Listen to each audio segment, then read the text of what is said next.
ልደታ ለማርያም ድንግል በስመ አብ ወወልድ ወመንፈስ ቅዱስ አሐዱ አምላክ አሜን። እንኳዕ ናብ እመቤታችን ናብ ቅድስት ድንግል ማርያም ልደት በዓል ማርያም ጉንበት በሰላም አብጽሕና። ምሳሌን ትንቢትን ናይ እመቤታችን ናይ ቅድስት ድንግል ማርያም ልደት አዴና ቅድስት ድንግል ማርያም ከም ጋሻ ውሕጅ ሃንደበት ዝመጸ ዘይኮነሲ ኣብ ቅዱሳን መጻሕፍቲ ብፍላይ ድማ ኣብ ቡልያት ብትንቢትን ምሳሌን ብሰፊሑ ተጻሒፉ ዝርከብ እዩ። አዴና ቅድስት ድንግል ማርያም ገና ዓለም ከይተፈጥረ ኣብ ሕሊና ኣምላኽ ከም ዝነበረት ኣብ መጻሕፍቲ ቤተ ክርስቲያን ብንጹር ዝተገለጸ እዩ መቅድመ ተኣምረ ማርያም። ስለዚ ብውድቀት ኣዳም ንዝኣተወ ሞት ክስዕር ባዕሉ እግዚኣብሔር ሰብ ኮይኑ ንሰብ ከም ዘድሕን ኣቐዲሙ ብብዙሕ ሕብረ ነገርን ምሳሌታትን ብኣፍ ነቢያት ኣቐዲሙ ገሊጽዎ ነይሩ። ዕብራውያን ምዕራፍ 1 ቁጥሪ 1 ሓደ ካብቲ ብዙሕ ድማ ብኸመይ መንገዲ ሰብ ከም ዝኸውን ክገልጽ ከሎ ነዚ ዓብዪ ዕላማ ምሕደሪኡ ክትኸውን ዝሓረያ ኣደን ድንግልን ከም ዘላ ብግህዶ ተዛሪቡ ነይሩ። ኢሳያስ ምዕራፍ 7 ቁጥሪ 14 ሰማይን ምድርን ዝፈጠረ ጎይታ ተወልደ ክንብል ከለና ካብ መን ዝብል ሕቶ ክስዕቦ ድማ ባህርያዊ እዩ። ነዚ ሕቶ ንምምላስ ከዓ ኣምላኽ ንኽትወልድ ዝተሓርየት ኣደ ክብራን ቅድስናን ቅድሚ ምዝራብና ናብታ ናብዚ ምድሪ ምምፃእን ምውላዳን ከመይ ከም ዝነበረ ምግላጽ መሰረት ስለ ዝኾነ ብዛዕባ ልደታ ለማርያም ክንዛረብ ግድን ይኸውን። ኣዳም ብምኽሪ ዲያብሎስ ተታሊሉ ሕገ እግዚኣብሔር ተመሓላሊፉ ፀጉኡ ምስ ተገፈን ሞት ምስ ተፈረዶን ብዙሕ ተጣዓሰን ኣብ ቅድሚ ኣምላኽ ተነስሐን ኣብዚሑ ከዓ ምሕረት ለመነን። ምምላስ ወዲ ሰብ ዝፈቱ ኣምላኽ ድማ ተስፋ ድሕነት ሃቦ ዘፍጥረት ምዕራፍ 3 ብተወሳኺ እውን ካብ ጓልጓልካ ተወሊደ ከድሕነካ እየ ብምባል ቃል ኣተወሉ መጽሓፈ ቀለምጦስ ገላትያ ምዕራፍ 4 ቁጥሪ 5 ነዚ ናይ ተስፋ ቃል ሒዙ እዩ ድማ ኣዳም ካብ ገነት ዝወፀ።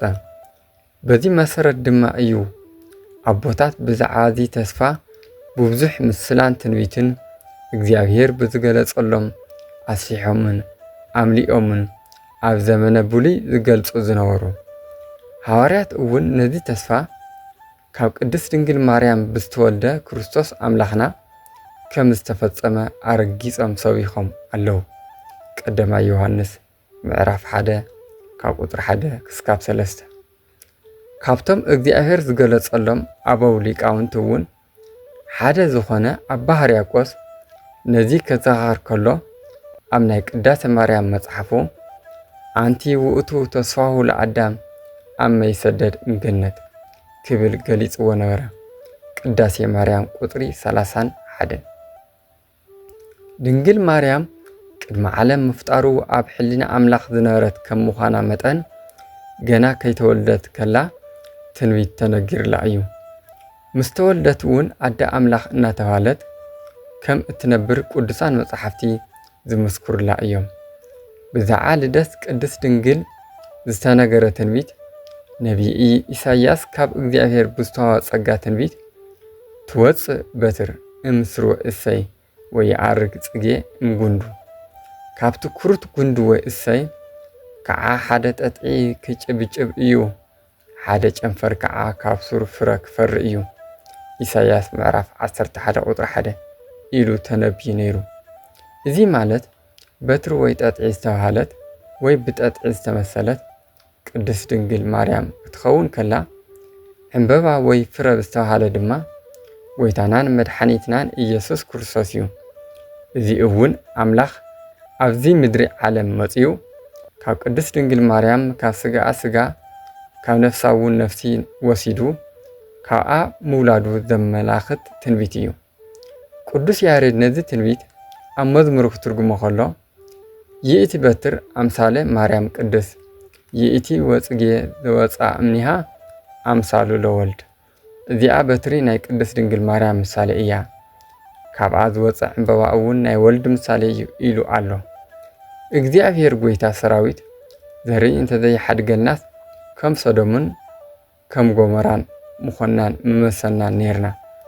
ኢሳያስ ምዕራፍ 1 ቁጥሪ 9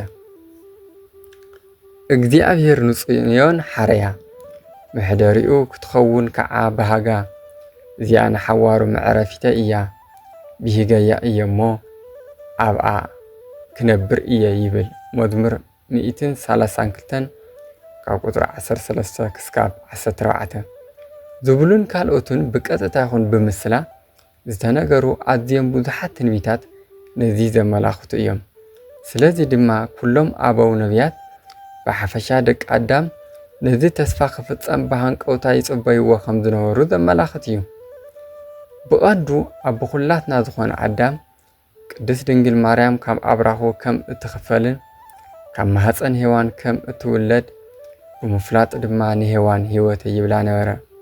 ዘፍጥረት ምዕራፍ 3 ቁጥሪ 20 በቅድመ ተኣምረ ማርያም ካብ ኣዳም ዝጀመረ ትንቢትን ምሳሌያን ከዓ ክሳብ ኣብርሃም ከምኡ እናበለ ናብ ሙሴን ዳዊትን ክሳብ ወለዳ ከም ዝበፅሐ ድማ ቅዱሳን መጻሕፍቲ ብብዙሕ ምስጢር የረድኡና እዮም። ቅድስት ድንግል ማርያም ወትረ ድንግልን ንጽሕትን እያ። ካብ ዘረ ኣዳም ካብ ወገን እሰይ ክትወፅእ ዝጽበይዋ ዝነበሩ ኣዳ ኣምላኽ ምልክታ እንታይ ምዃኑ ባዕሉ እግዚአብሔር ብነቢያት ሓዲሩ ነጊርዎም ነበረ። እዚ ከዓ ወትረ ድንግል ምዃናን ንኣምላኽ እውን ብድንግልና ጸኒሳ ብድንግልና ከም እትወልዶ ዘረድእ እዩ ዝነበረ።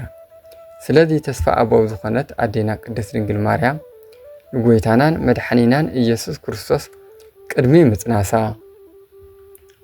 ኣብ ዝጸነሰትሉ እዋን ድሕሪ ምጽናሳ ቅድሚ ምውላዳ ግዜ ወሊድ ድሕረ ወሊድ ኩሉ ግዜ ንዘለዓለምን ድንግል እያ። ብዛዕዚ ድማ ቅዱሳን መጻሕፍቲ ብጉህድን ብምሳሌን ዝገልጽዎ እዩ። ኣዴና ቅድስት ድንግል ማርያም ብስጋኣ ድንግል ብሕሊናኣ እውን ድንግል እያ። ነቢይ ኢሳያስ ብመንፈስ ቅዱስ ተመሪሑ ቅድሚ ልደተ ክርስቶስ 6 ዓመት ኣቐዲሙ ዝነበረ ከምዚ ይበለ እግዚአብሔር ኣምላኽ በዓሉ ምልክት ክህበኩም እዩ እንሆ ድንግል ክትጸንስ ወዲ ከዓ ክትወልድ እያ ስሙ እውን ኣማኑኤል ክሰምዮ እያ ኢሉ ኣዴና ቅድስት ድንግል ማርያም ብድንግልና ንመሲሕ ክርስቶስ ኣምላኽና ከም እትወልዶ ብግልፂ ኣቐሚጥዎ ነበረ።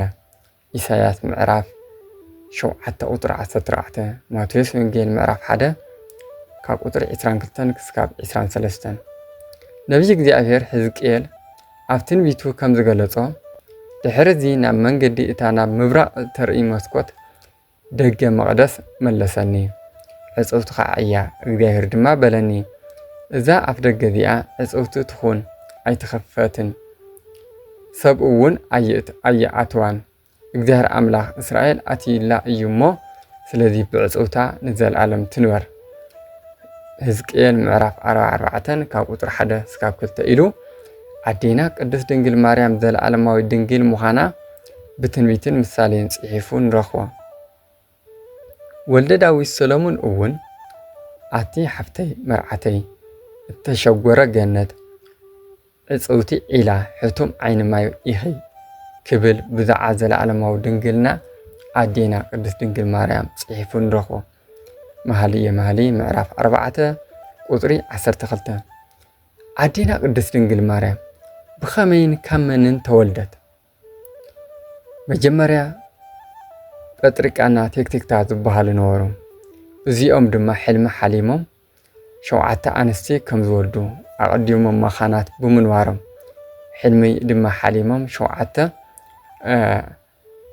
ከም ዝወልዱ 7 ኣንስቲ ወሊዶም ድማ እታ 7ይቲ ወርሒ ከም ዝኾነት እታ ወርሒ ድማ ፀሓይ ከም ትወልድ ሓሊሞም በዚ መሰረት እታ 7ይቲ ዝነበረት ንወርሒ ትወልድ ዝተባሃለት ቅድስት ሃና እያ።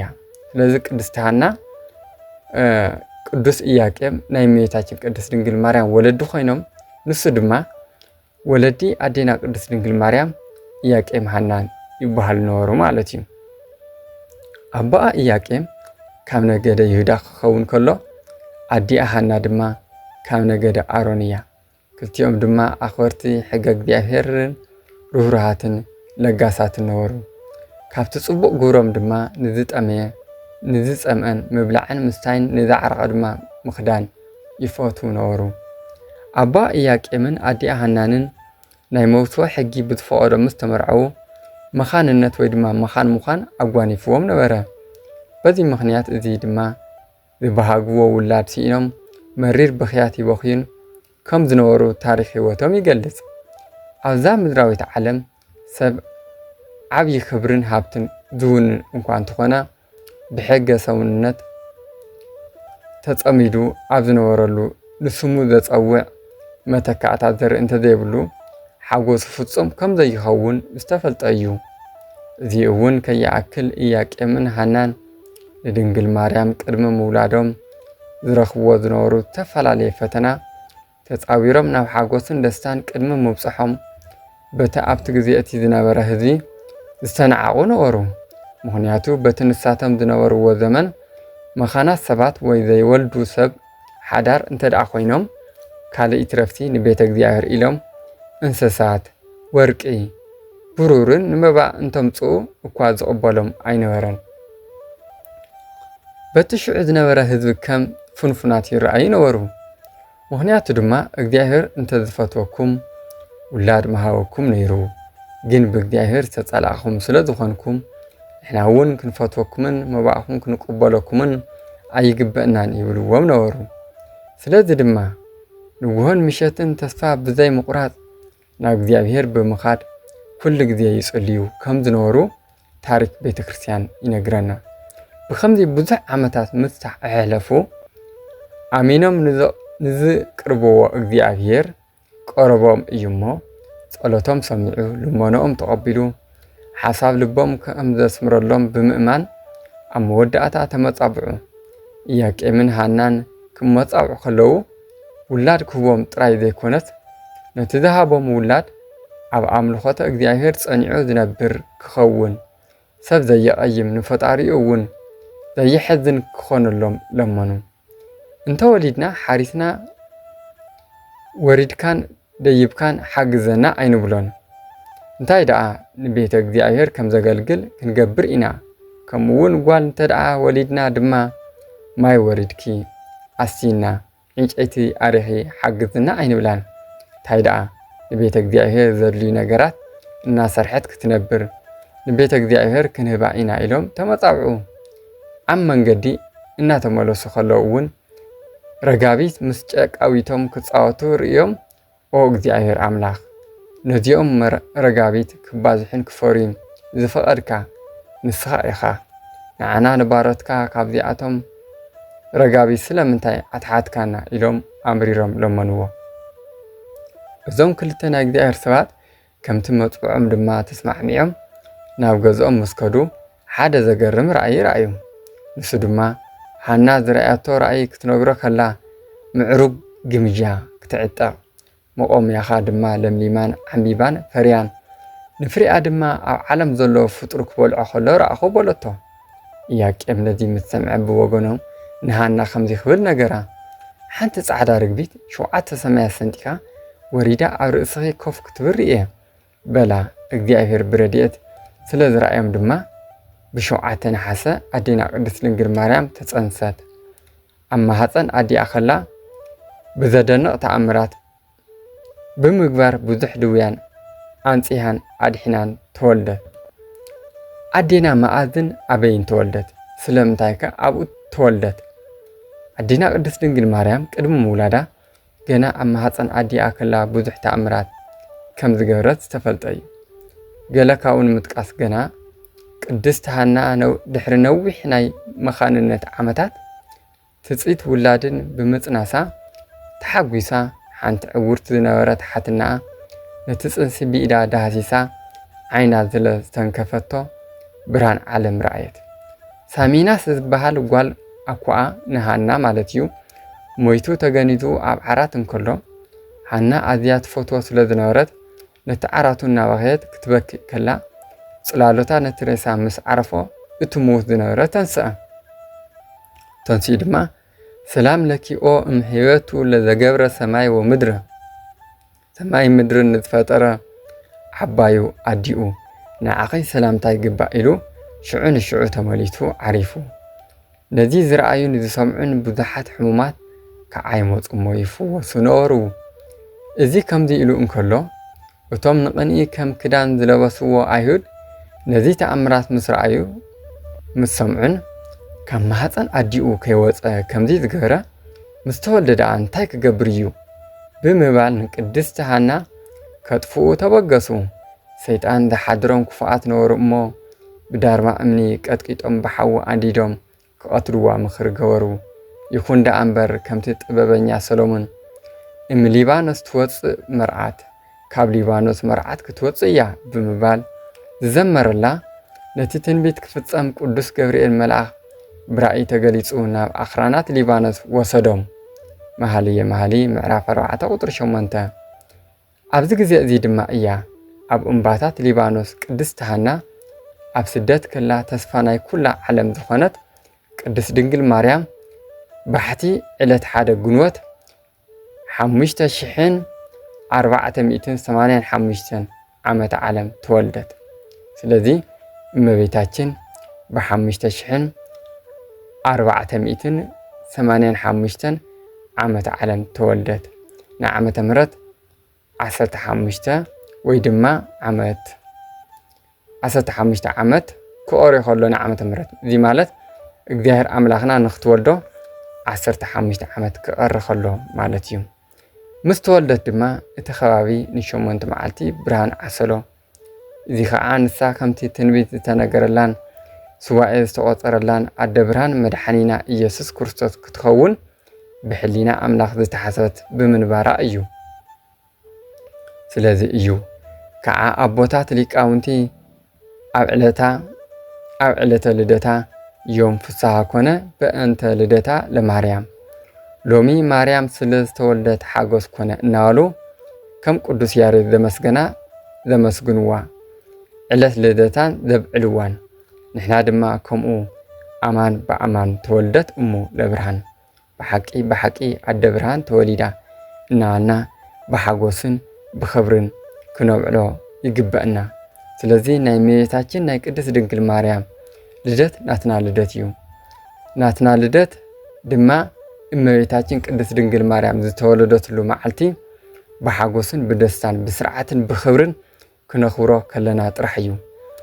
እመቤታችን ቅድስት ድንግል ማርያም ክትውለድ ከላ ኣብ ኣክራን ሊባኖስ ኣብቲ ግዘሱ ዝነበሩ ደቂ ተዓዲ ጠቕጢቖም ይምገቡ ነበሩ። ንሓራስ ቅድስት ሃና እውን ይህዋ ነበሩ። ስለዚ ንሕና ድማ ጠቕጥቆን በብኸባቢኡ ነኽብሮ ነብዕሎ ናይ እመቤታችን ቅድስት ድንግል ማርያም በዓል ብምዝካር ማለት እዩ በቲ ጠቕጥቆ። ስለዚ ኣብ ናይ እመቤታችን ቅድስት ድንግል ማርያም ልደት ማርያም ግንቦት እንብሎ ብስኽራን ብጭፈራት ኣይኮነስ ብመዝሙርን ብምስጋናን ከምኡ እውን ዝተሸገሩ ስደተኛታት እንሓገዝና እመቤታችን ቅድስት ድንግል ማርያም ዝተወለደትሉ በዓል ብምዃኑ እቲ በዓል ድማ ንእመቤታችን ክኾን ከም ዝግብኦ ንዝተፀገሙ ናረዳእና ክነኽብሮ ከም ዝግበአና እዚ ክንገብር ከም ዘለና ክነስተውዕል ይግበአና። ካብ ናይ እመቤታችን ቅድስት ድንግል ማርያም ልደታ በረከትን ረድኤትን ጥበብን ምስትውዓልን ተዓድለና። ወስብሐት ለእግዚአብሔር ወለወላዲቱ ድንግል ወለመስቀሉ ክቡር ንዘለዓለም አሜን።